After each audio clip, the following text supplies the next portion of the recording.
Василий Макарович Шукшин. Классный водитель. Весной в начале сева в Быстрянке появился новый парень, шофер Пашка Холманский. Сухой, жилистый, легкий на ногу, с круглыми и желто-серыми смелыми глазами, с прямым тонким носом, рябоватый, с крутой ломаной бровью, не то очень злой, не то красивый. Смахивал на какую-то птицу. Пашка был родом из Киржаков, откуда-то с верхних сел по Катуне, но решительно ничего не усвоил из старомодного неповоротливого киржатского уклада. В Быстрянку он попал так. Местный председатель колхоза Прохоров Ермолай возвращался из города на колхозном газике. Посреди дороги у них лопнула рессора. Прохоров, всласть наругавшись с шофером, стал голосовать попутным машинам. Две не остановились, а третья полуторка притормозила. Шофер откинул дверцу. «Куда?» «До Быстрянки». «А Салтон? Что, дальше или ближе?» «Малость ближе. А что?» «Садись до Салтона, дорогу покажешь». «Поехали». Шофер сидел, откинувшись на спинку сиденья, правая рука на штурвале, левая локтем на дверце кабины, смотрел вперед на дорогу, задумчиво щурился. Полуторка летела на предельной скорости, чуя минуя выбоины. С одной встречной машиной разминулись так близко, что у председателя дух захватило. Он посмотрел на шофера, тот сидел, как ни в чем не бывало, щурился. «Ты еще головы никогда не ломал?» – спросил Прохоров. «А, ничего, не трусь, дядя. Главное, в авиации что?» – улыбнулся шофер. Улыбка была простецкая, добрая. «Главное в авиации не трепаться, по-моему». «Не то!» Парень совсем отпустил штурвал и полез в карман за папиросами. Его, видно, забавляло, что пассажир трусит. Прохоров стиснул зубы и отвернулся. В тот момент полуторку основательно подкинуло. Прохоров инстинктивно схватился за дверцу, свирепо посмотрел на шофера. «Ты авиатор!» Парень опять улыбнулся. «Уважаю скорость», — признался он. Прохоров внимательно посмотрел в глаза парню.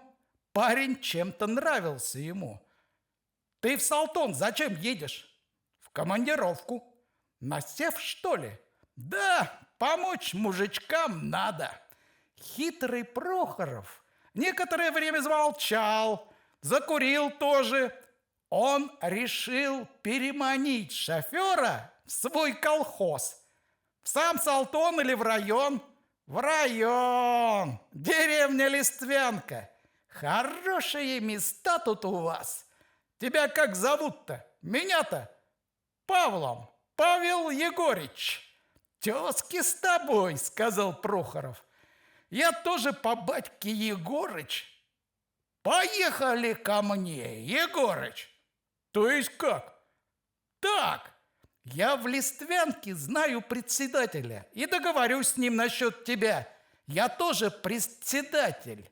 Листвянка – это дыра, я тебе должен сказать. А у нас деревня. Что-то не понимаю. У меня же в командировке сказано. Да какая тебе разница? Я тебе дам такой же документ, что ты отработал на посевной, все честь по чести. А мы с тем председателем договоримся. За ним как раз должок имеется, а? Клуб есть? Спросил Пашка. Клуб? Ну как же? Сфотографировано?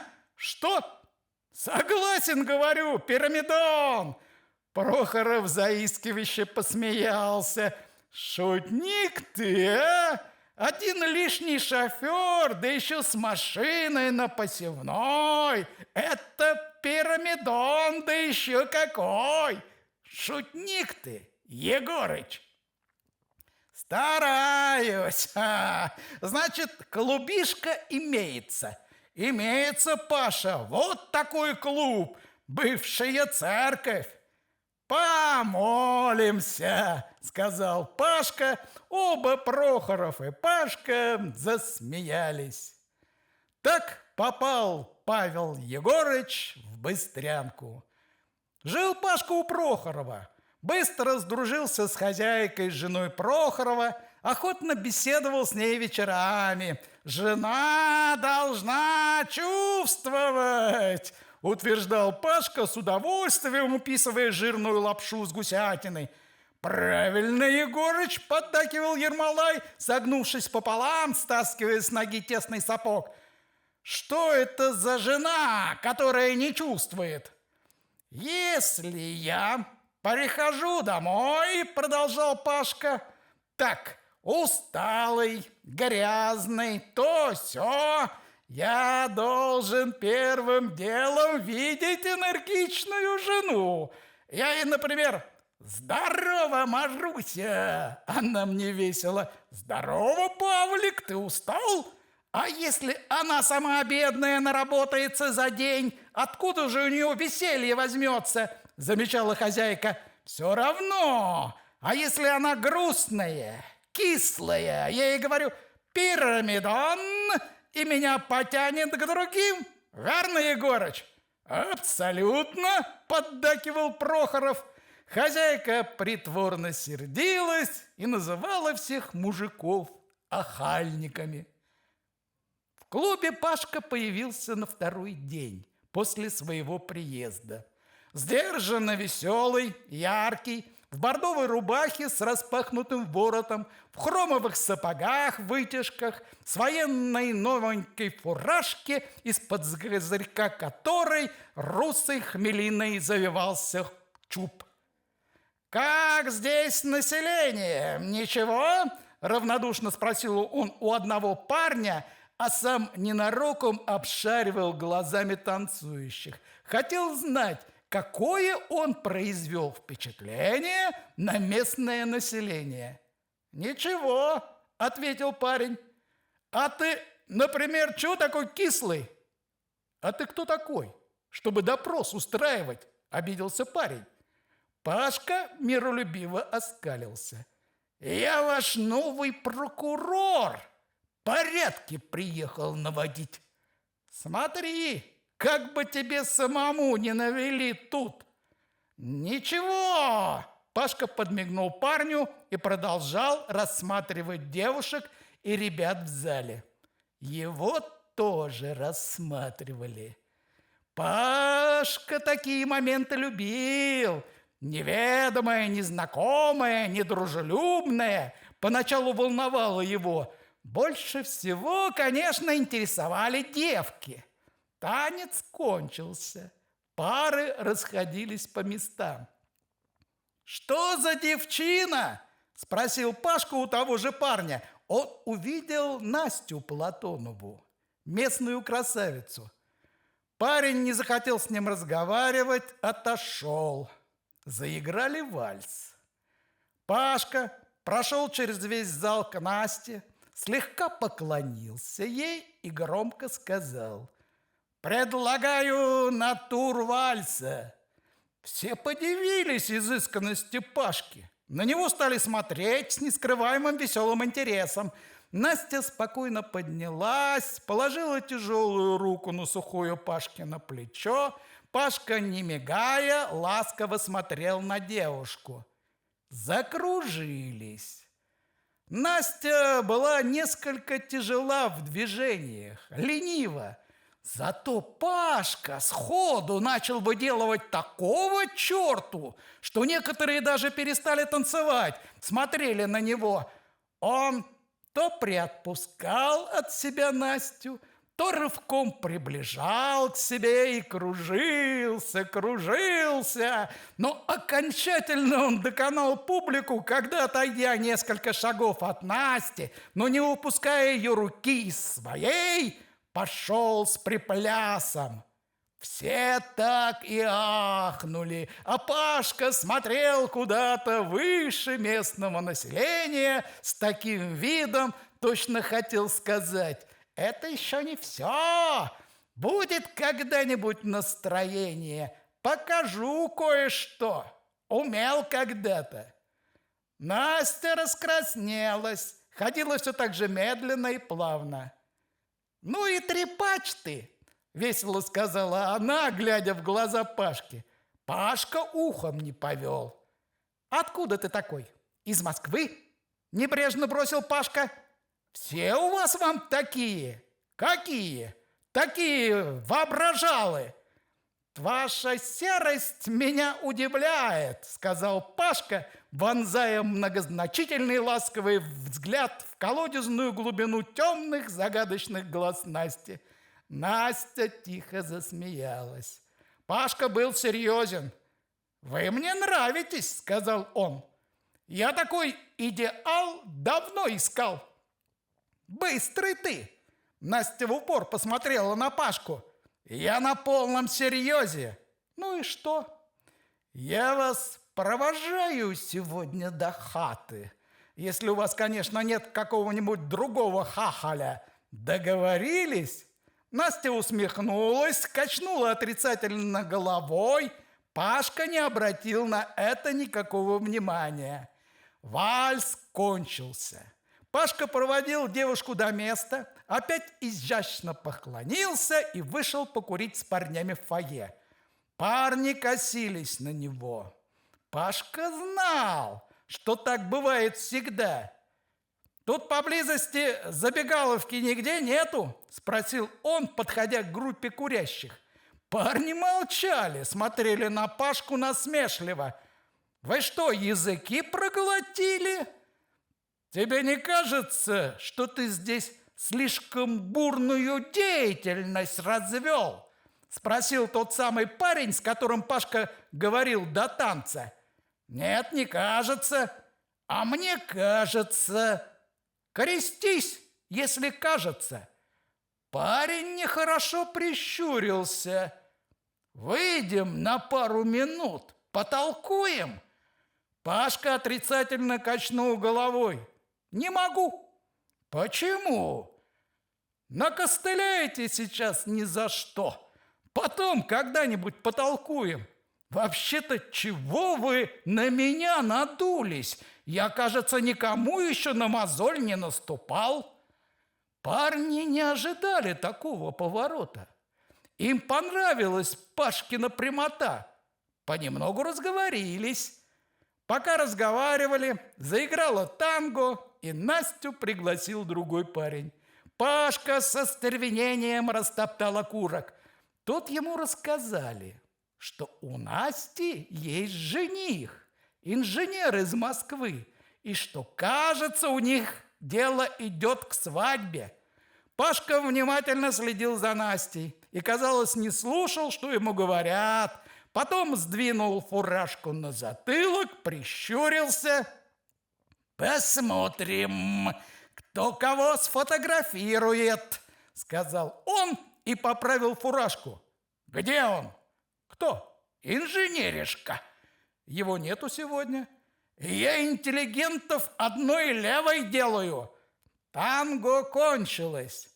Пашка прошел к Насте. «Вы мне не ответили на один вопрос». «На какой вопрос?» «Я вас провожаю сегодня до хаты». «Я одна дойду». «Спасибо». Пашка сел рядом с девушкой. Круглые кошачьи глаза его опять смотрели серьезно. «Поговорим, как джентльмены». «Боже мой!» – вздохнула Настя, поднялась и пошла в другой конец зала. Пашка смотрел ей вслед. Слышал, как вокруг него сочувственно посмеивались.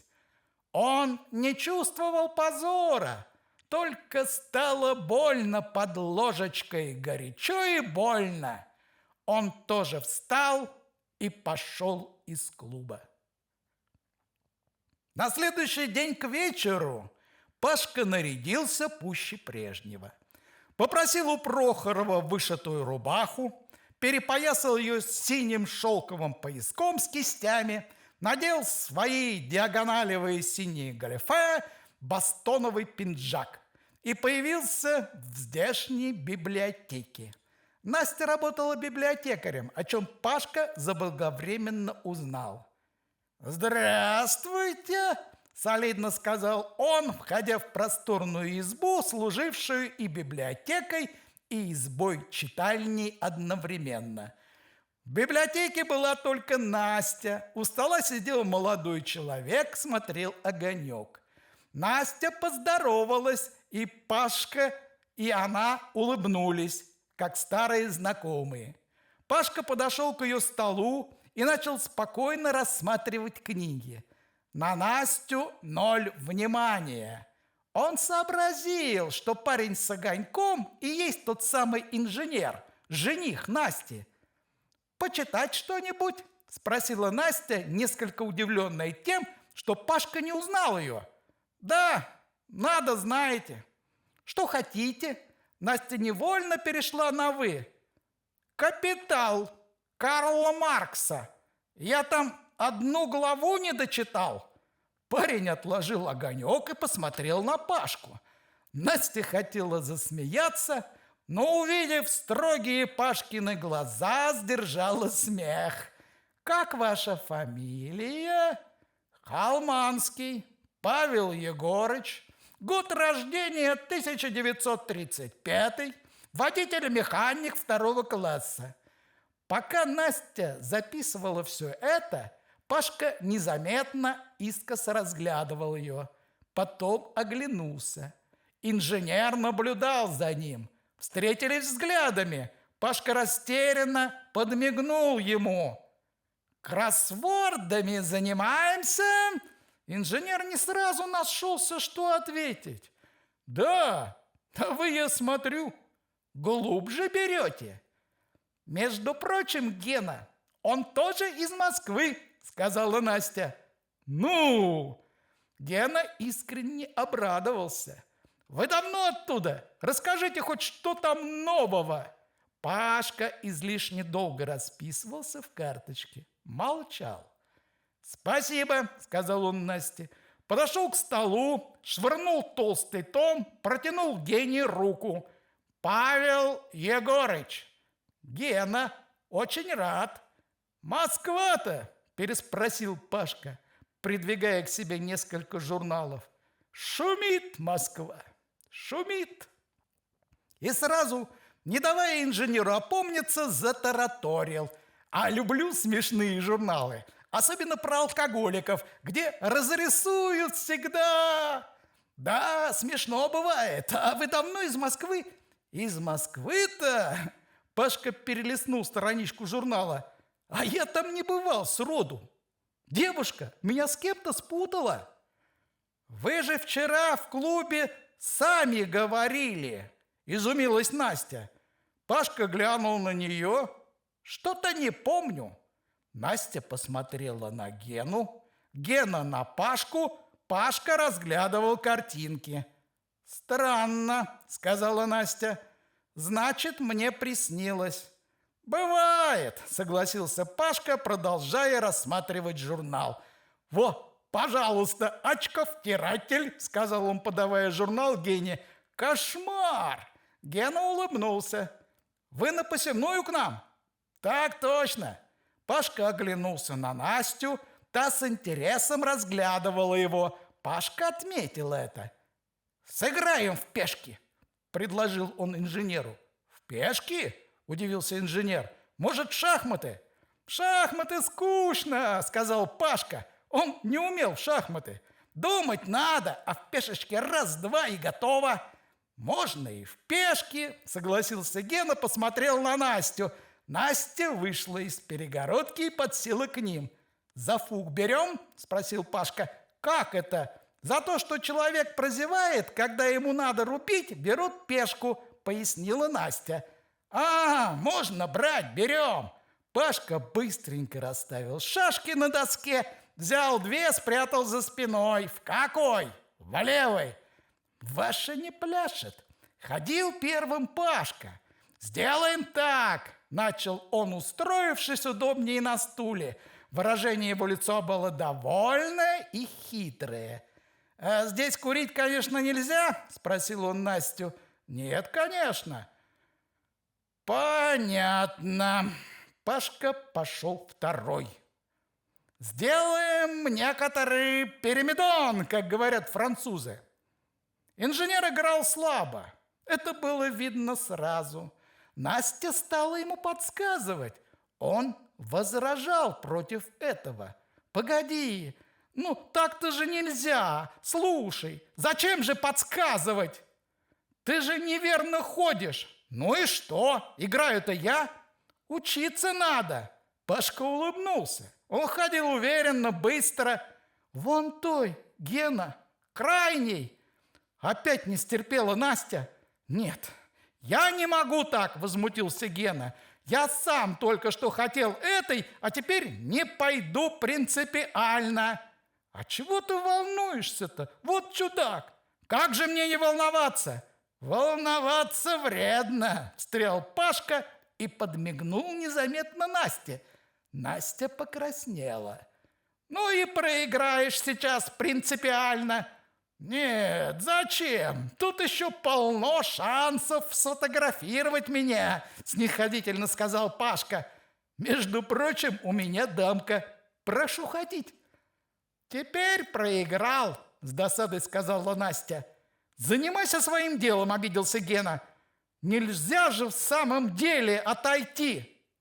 «А еще инженер». Настя встала и пошла к своему месту. «Это уже не остроумно. При чем тут инженер-то?» «Боюсь, ему понравится», – запела Настя и ушла вглубь библиотеки. «Женский пол», – почему-то сказал Пашка.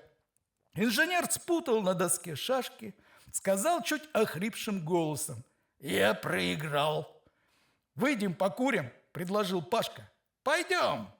В сенях, закуривая, инженер признался: «Не понимаю, что за натура? Во все обязательно вмешивается». «Ничего», – неопределенно сказал Пашка. «Давно здесь?» «Что? Я, мол, давно здесь живешь-то?» «Живу-то 2-й месяц». «Жениться хочешь?» Инженер с удивлением глянул на Пашку. «На ней?» «Да. А что?» «Ничего. Хорошая девушка. Она любит тебя». Инженер вконец растерялся. «Любит, по-моему, да». Помолчали. Пашка курил и сосредоточенно смотрел на кончик сигареты. Инженер хмыкнул и спросил: «Ты «Капитал» действительно читаешь?» «Нет, конечно». Пашка небрежно прихватил губами сигаретку в угол рта, сощурился, заложил ладони за поясок, коротким быстрым движением расправил рубаху. «Может, в кинишко сходим?» «А что сегодня?» «Говорят, комедия какая-то». «Можно. Только пригласи ее». Пашка кивнул на дверь библиотеки, нахмурился участливо. «Ну а как же?» – тоже серьезно сказал инженер. «Я сейчас зайду к ней, поговорю». «Давай». Инженер ушел, а Пашка вышел на крыльцо, облокотился о перила и стал смотреть на улицу. В кино сидели вместе все трое. Настя между инженером и Пашкой. Едва только погасили свет, Пашка придвинулся ближе к Насте и взял ее за руку. Настя молча отняла руку и отодвинулась. Пашка, как ни в чем не бывало, стал смотреть на экран. Посмотрел минут 10 и опять стал осторожно искать руку Насти.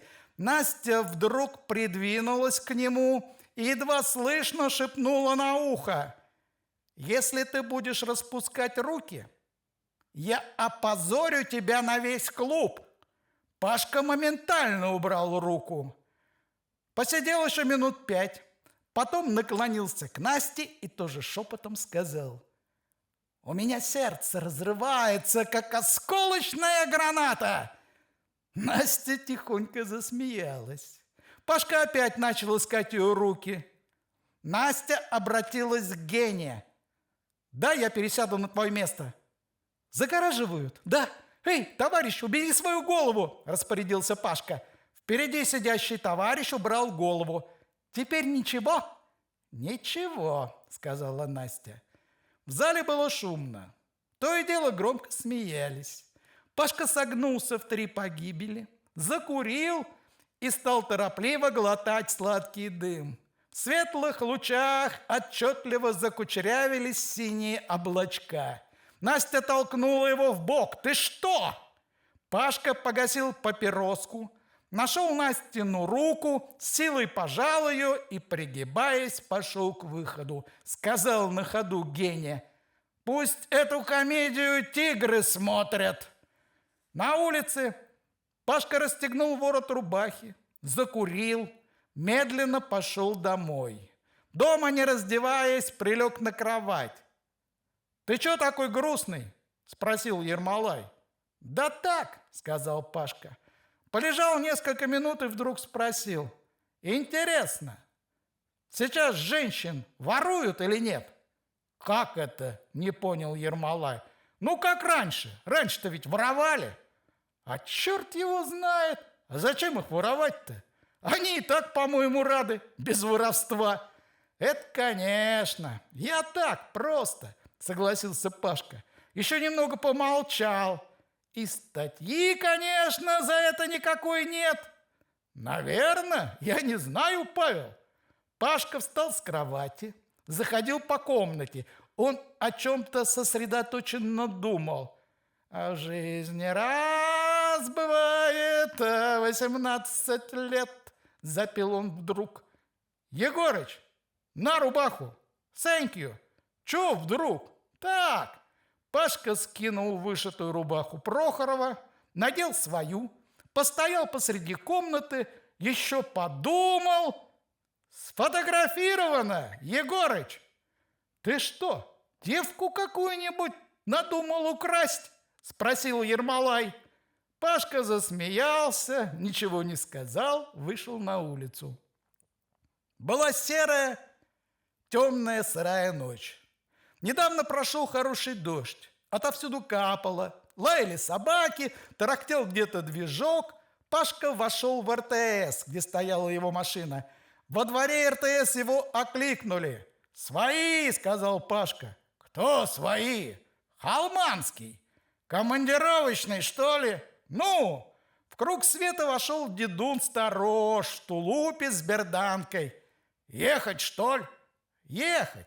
Закурить имеется?» «Есть». Закурили. «Дождь, однако, еще будет», — сказал дед и зевнул. «Спать клонит в дождь». «А ты спи», — посоветовал Пашка. «Нельзя, я тут давеча соснул было, так заехал этот...» Пашка прервал охотливого деда старика. «Ладно, батя, я тороплюсь. Давай, давай». Старик опять зевнул.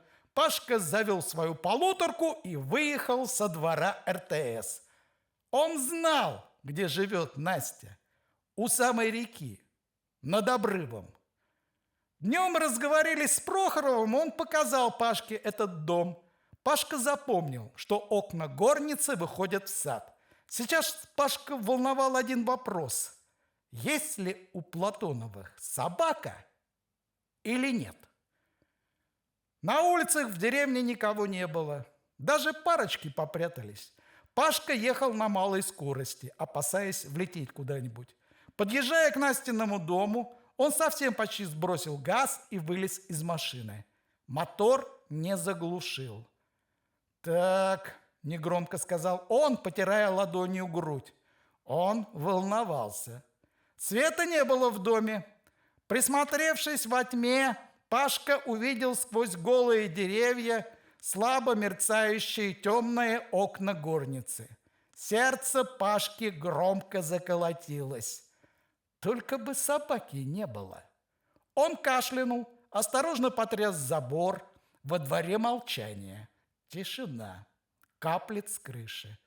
Ну, Пашка, или сейчас в лоб получишь, или... Он тихонько перелез через низенький забор и пошел к окнам.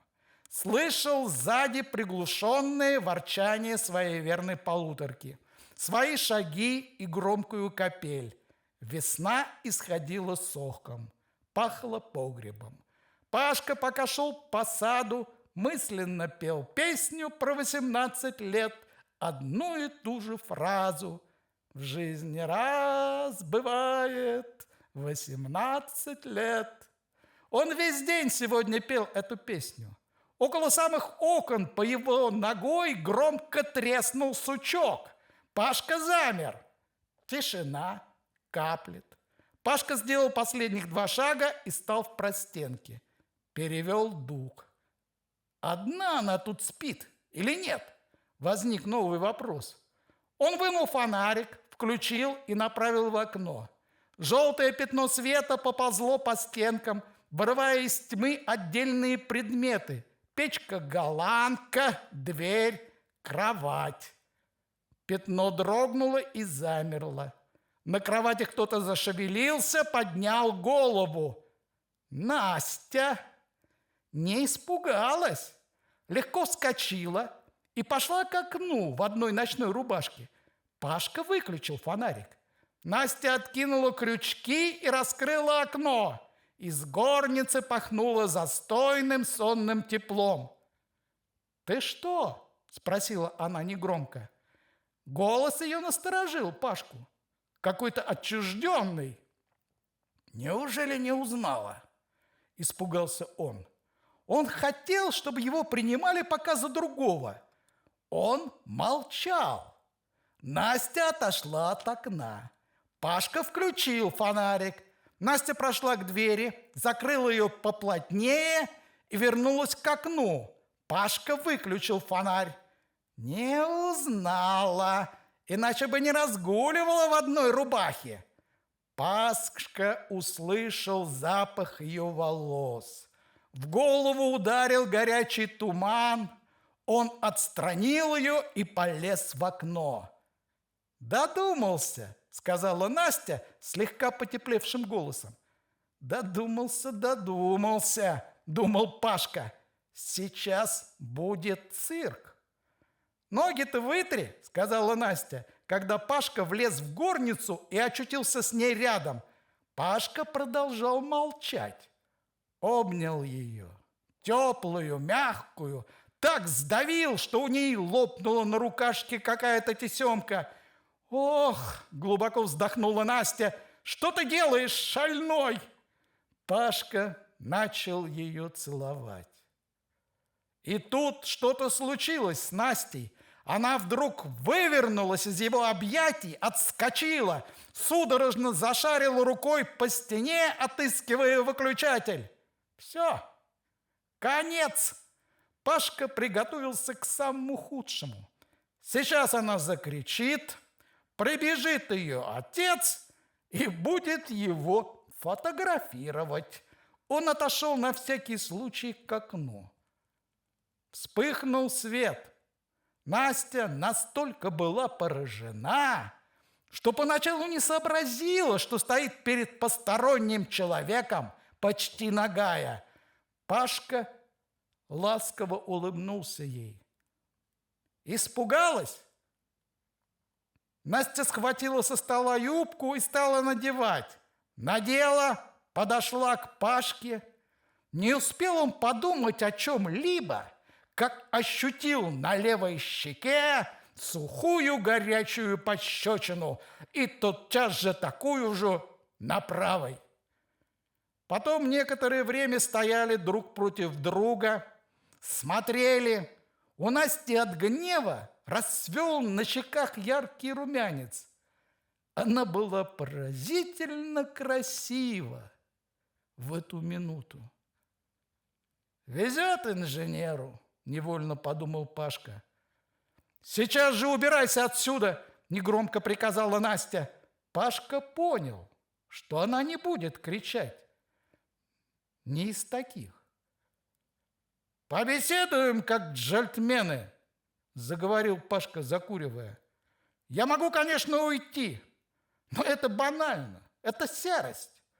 Он бросил спичку в окно и продолжал развивать свою мысль настолько торопливо, ибо опасался, что Настя возьмет в руки какой-нибудь тяжелый предмет и снова предложит убираться. От волнения Пашка стал прохаживаться по горнице, от окна к столу и обратно. Я влюблен. Так, это факт, а не реклама. Я одного только не понимаю. Чем я хуже этого инженера? Если на то пошло, я могу легко стать героем социалистического труда. Надо только сказать мне об этом, и все. Зачем же тут аплодисменты устраивать? Собирайся и поедем со мной. Будем жить в городе. Пашка остановился. Смотрел на Настю серьезно, не мигая. Он любил ее, любил, как никого никогда в жизни еще не любил. Она поняла это.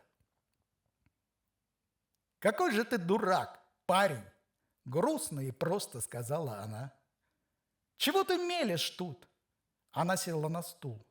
«Натворил делов, а еще философствует, ходит. Он любит!»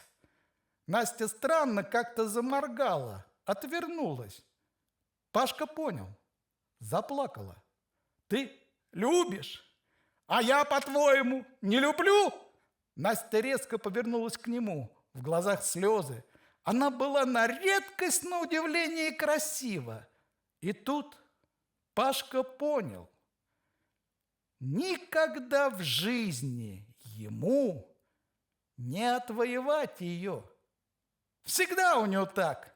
Как что чуть посерьезнее, поглубже, так не его. Чего ты плачешь? Да потому, что вы только о себе думаете.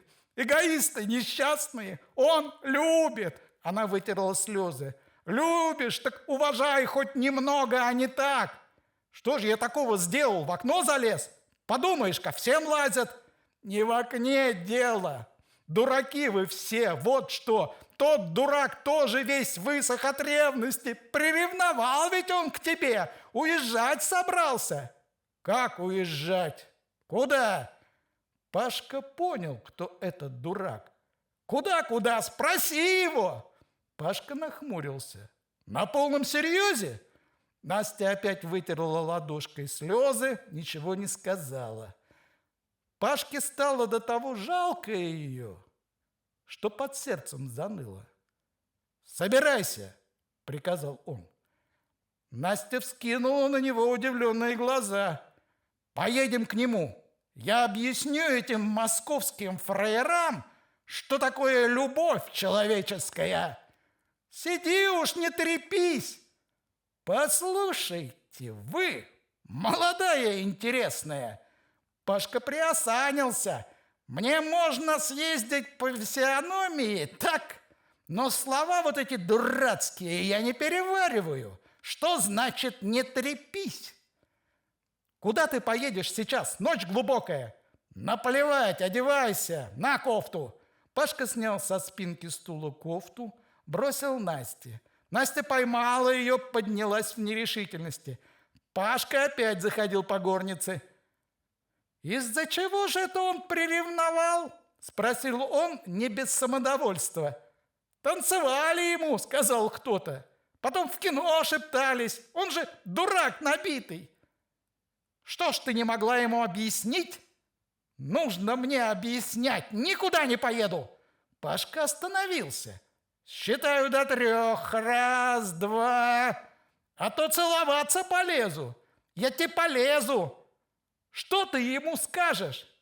«Я знаю, что. А я к чему там?» «Надо». «Да зачем?»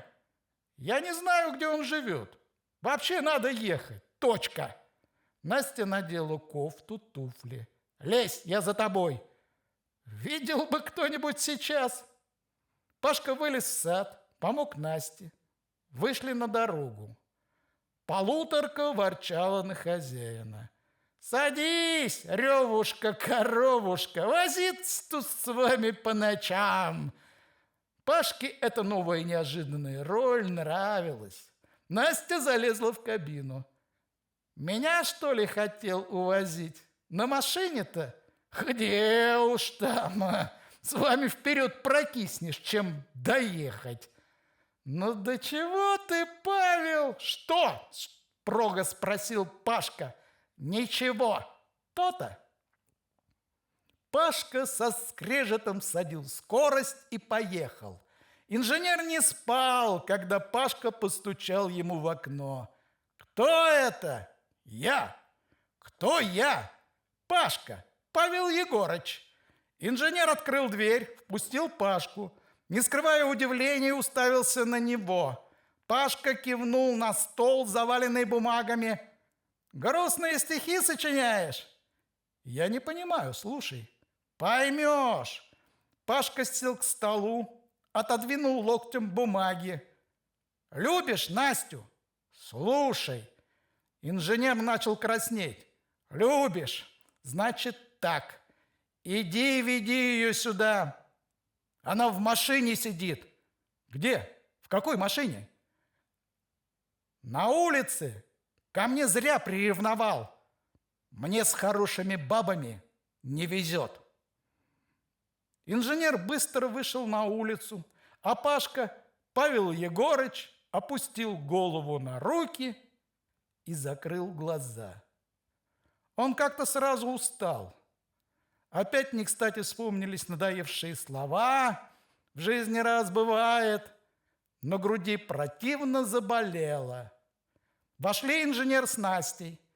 Пашка поднялся. Некоторое время смотрел на них, как будто собирался сказать напутственное слово.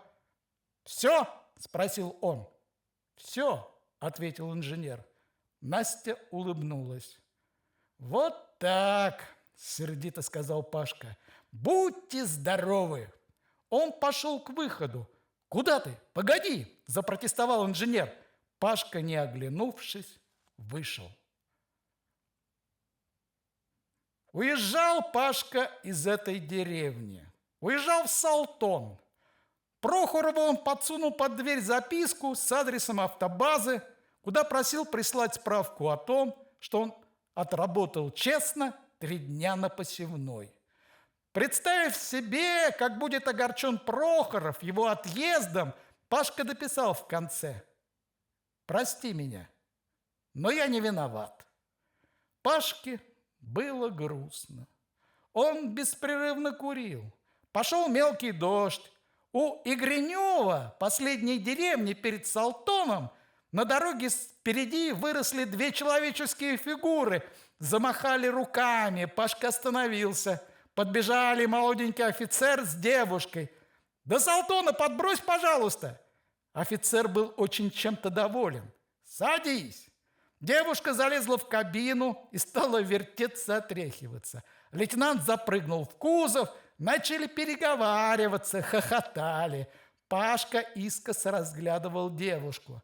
Хорошая, белозубая, губки бантиком, прямо куколка. Но до Насти ей далеко. «Куда же это на ночь глядя?» – спросил Пашка. «В гости!» – охотно откликнулась девушка и высунулась из кабины опять говорить со своим дружком. «Саш, Саш, как ты там?» «В ажуре!» – кричал из кузова лейтенант. «Что, дня не хватает?» – опять спросил Пашка. «Что?» Девушка мельком глянула на него и опять: «Саш, Саш!» «Все начисто повлюблялись», – проворчал Пашка. «С ума все посходили!» Он вспомнил опять Настю.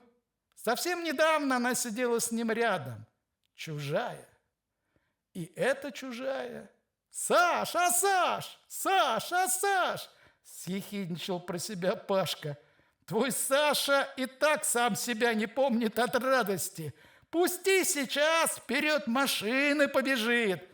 «Я представляю, что там сейчас будет!» – кричал из кузова Саша. Девушка так и покатилась со смеху. «Нет, люди все-таки ненормальными становятся в это время», – сердито думал Пашка. Дождь припустил сильнее. «Саша, как ты там?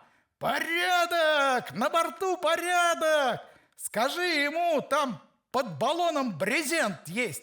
Пусть накроется», — сказал Пашка.